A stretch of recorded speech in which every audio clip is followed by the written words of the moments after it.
Bon, bah, j'espère que le témoignage de Sabrine va vous parler. Elle va vous raconter un peu comment ça s'est passé pour elle. Et donc, je vous laisse l'applaudir et la remercier.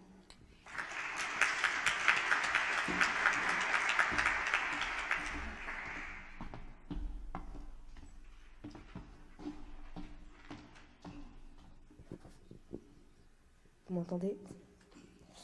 Donc bonjour à tous, moi c'est Sabrine. Comme l'a dit Selva, j'étais en terminale ES à l'époque. Donc en fait, je suis née en Algérie, mais j'ai vécu en France toute ma vie, quasiment. Je suis issue d'une famille de classe moyenne, classe populaire à peu près. Mon père était aide-soignant et aujourd'hui il est en invalidité. Et ma mère est assistante maternelle. Et du coup, j'étais étudiante en ES. Alors j'étais une bonne élève, j'ai toujours été une bonne élève. En primaire, j'avais de très bonnes notes. Au collège, c'était pareil. Et puis arrivée au lycée, j'étais une bonne élève, mais j'étais pas non plus excellente. C'est-à-dire que j'avais dans les 13 de moyenne, donc j'étais pas non plus une tête de classe, quoi, mais je m'en sortais quand même. Et en fait, mes profs m'aimaient beaucoup parce que j'étais une fille assez curieuse, dans le sens où j'ai toujours fait énormément d'options dans ma scolarité. Donc, au collège, j'ai fait du théâtre, de la chorale, du latin. Puis arrivé au lycée, j'ai fait du chinois, du théâtre et une section européenne. Donc j'ai toujours touché à tout et j'ai toujours fait plein de choses. Et ça plaisait énormément. Et arrivée en première, j'étais comme vous, mais sauf que je savais pas du tout quoi faire. Mais pas dans le sens où j'avais pas d'idée, dans le sens où j'en avais beaucoup trop. Donc c'est-à-dire qu'en gros, je voulais faire soit du cinéma, soit aller au conservatoire de théâtre, ou bien faire de la politique aussi. Je me suis dit, je vais peut-être aller à Sciences Po. Puis après, je me suis dit, non, je vais peut-être faire une fac de droit, je sais pas trop. Et puis à un moment, je me suis dit, bah, ça serait bien de faire du journalisme parce que grâce au journalisme, je pourrais toucher un peu à tout. Je pourrais faire du journalisme culturel, du journalisme politique, peu importe. Et je me suis dit, bon, ça serait une bonne initiative. Sauf que j'étais beaucoup dans l'autocensure. Alors en fait, je me disais, le journalisme, c'est beaucoup trop dur. C'est des concours qui sont trop difficiles à atteindre.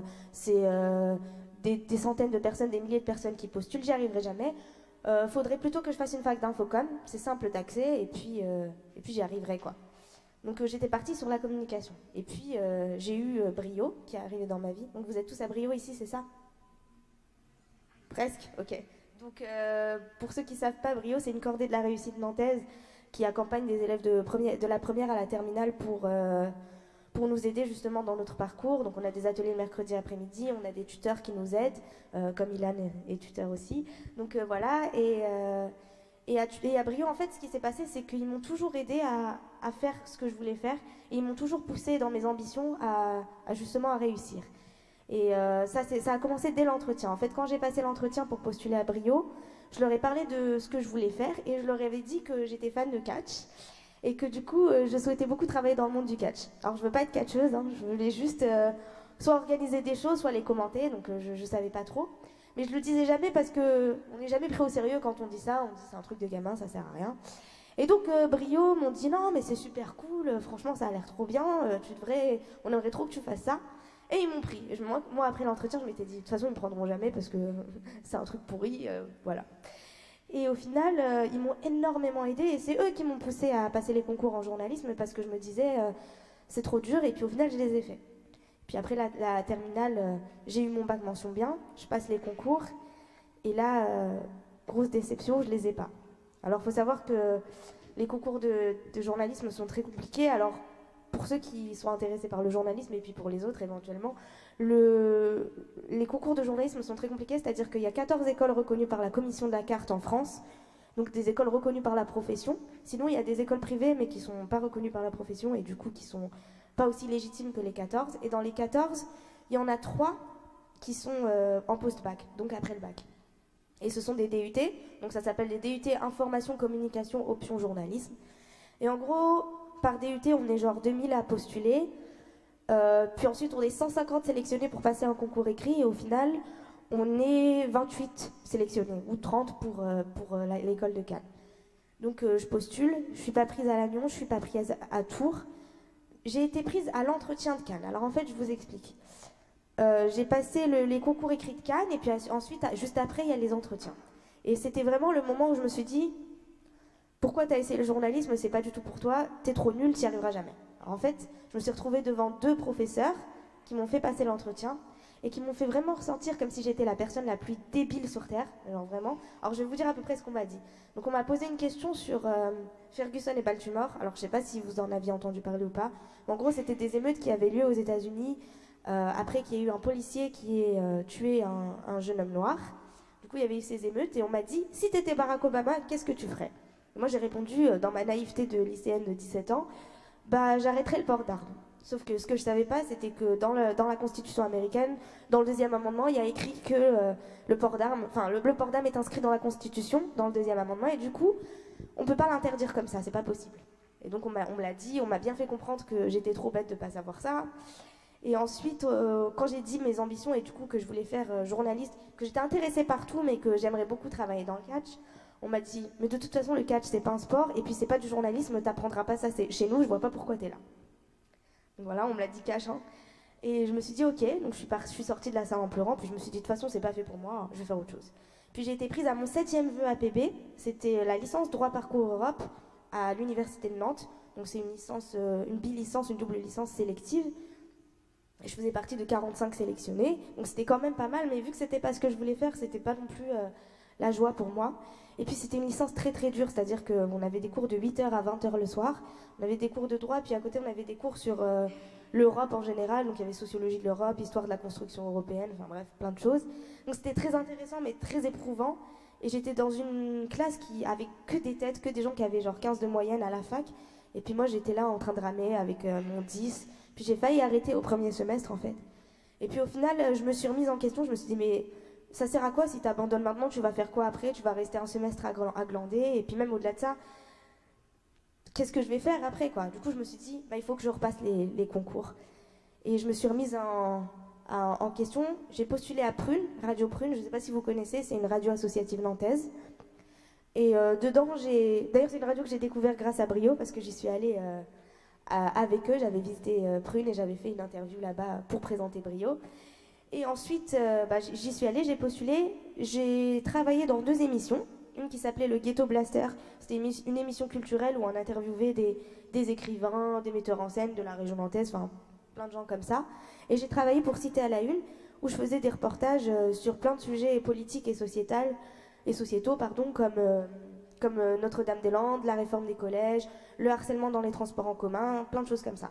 Et c'était super intéressant, j'ai appris énormément de choses et j'étais avec des gens qui étaient tellement intelligents et qui m'ont appris une éthique du journalisme et une éthique de la vie en général, et je les en remercie encore aujourd'hui pour tout ce qu'ils m'ont apporté. Et j'ai également je me suis inscrite au mouvement des jeunes socialistes. Donc je ne sais pas si vous connaissez, en gros c'est le mouvement des jeunes du Parti socialiste. Et après y avoir postulé, je suis devenue bénévole et j'ai appris plein de choses de la politique dont je n'avais pas nécessairement conscience.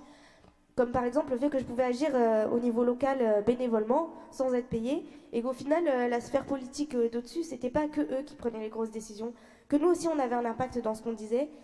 Et du coup, je me suis rendu compte que voilà, j'avais besoin de m'engager politiquement ou de m'engager dans mon militantisme pour faire en sorte de changer les choses à mon échelle.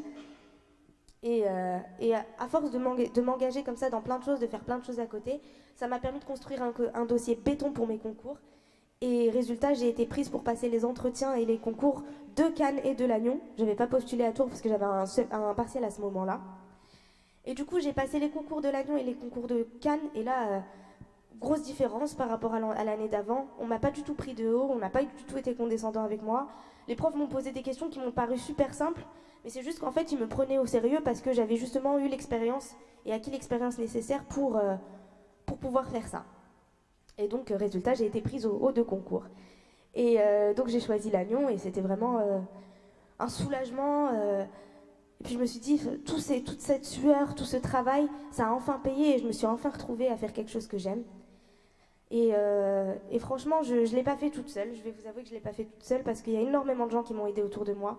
Évidemment, mes parents qui ont toujours été là pour me soutenir et qui m'ont toujours aidée et qui m'ont toujours apporté plein de choses et qui m'ont toujours soutenue, qui m'ont dit peu importe si tu réussis pas, c'est pas grave, tu essaieras autre chose. Et puis il y avait ma mère aussi qui me disait il faut absolument que tu finisses tes études, sinon tu vas pas quitter un semestre pour rien, il faut que tu y arrives. Donc résultat, j'ai eu mon année aussi, ça j'ai oublié de le dire, mais j'avais eu mon année alors que c'était pas du tout bien parti. Donc franchement, c'était super difficile et c'est grâce à ma mère ça. Et puis j'ai eu Brio aussi. Quand j'avais besoin d'aide, j'avais toujours Anne-Laure, Laure et puis Marion pour m'aider à justement à faire en sorte que je fasse les bons choix. Je pouvais toujours passer à leur porte, ils étaient toujours là pour m'écouter quand j'avais un problème. Et ça m'a vraiment reboosté.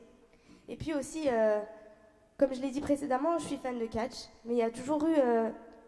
ça je vous encourage vraiment à le faire, mais si vous avez une passion, et encore plus si cette passion sort de l'ordinaire, il ne faut pas arrêter de la voir, même si on vous critique par rapport à cela, même si on vous dit qu'elle n'est pas légitime, parce qu'elle peut vraiment vous aider. Et moi, si aujourd'hui je suis fan de catch, c'est parce que dans le catch, il y a des catcheurs qui se font juger constamment et qui continuent quand même de faire ce qu'ils font parce qu'ils aiment ce qu'ils font et parce qu'ils le font pour des gens comme nous. Et moi, c'est ce que j'ai envie de faire aussi. Je me dis, je vais faire des choses et puis peut-être que ça plaira pas à certaines personnes, mais peut-être que ça en arrangera d'autres. Et puis, il y avait cette femme qui s'appelait Amy Dumas, qui est une grande catcheuse, qui est un modèle pour moi parce que c'est une femme qui est partie avec rien du tout, qui est allée au Mexique avec $10 et puis qui a réussi à aujourd'hui devenir l'une des plus grandes catcheuses du monde. Et cette femme, j'avais toujours rêvé de la rencontrer depuis que je suis petite, depuis que je dois avoir genre 10 ans. Et grâce à tout ce que j'ai accumulé, grâce à l'école de journalisme, grâce à tout ce que j'ai appris, j'ai pu, grâce à la radio associative dans laquelle je bosse aujourd'hui, postuler pour avoir une accréditation à un événement au Pays de Galles et la rencontrer. Et grâce à cela, j'ai pu faire une interview avec elle. Alors peut-être que vous ne comprenez pas ce que ça veut dire, mais c'était vraiment pour moi le plus grand accomplissement de ma vie, parce que j'en ai rêvé, mais pendant des années, et me dire que j'ai enfin eu l'occasion de faire tout ce dont j'ai rêvé, le plus grand rêve de ma vie, c'est vraiment... je sais pas, je me dis que grâce à ça, je peux faire tout ce que je veux aujourd'hui. Et c'est pour ça que je suis là ici. C'est pour vous dire que si vous avez des rêves, si vous avez des ambitions, il ne faut pas vous autocensurer. Il ne faut pas vous dire j'en suis pas capable. Il ne faut pas vous dire on va me juger parce que je fais ça. Il faut foncer. Il faut foncer dans le tas. De toute façon, vous ne perdez rien du tout. Si vous tombez, vous vous relèverez. C'est pas un problème. Et ne vous fixez jamais des limites. Allez-y juste. Voilà.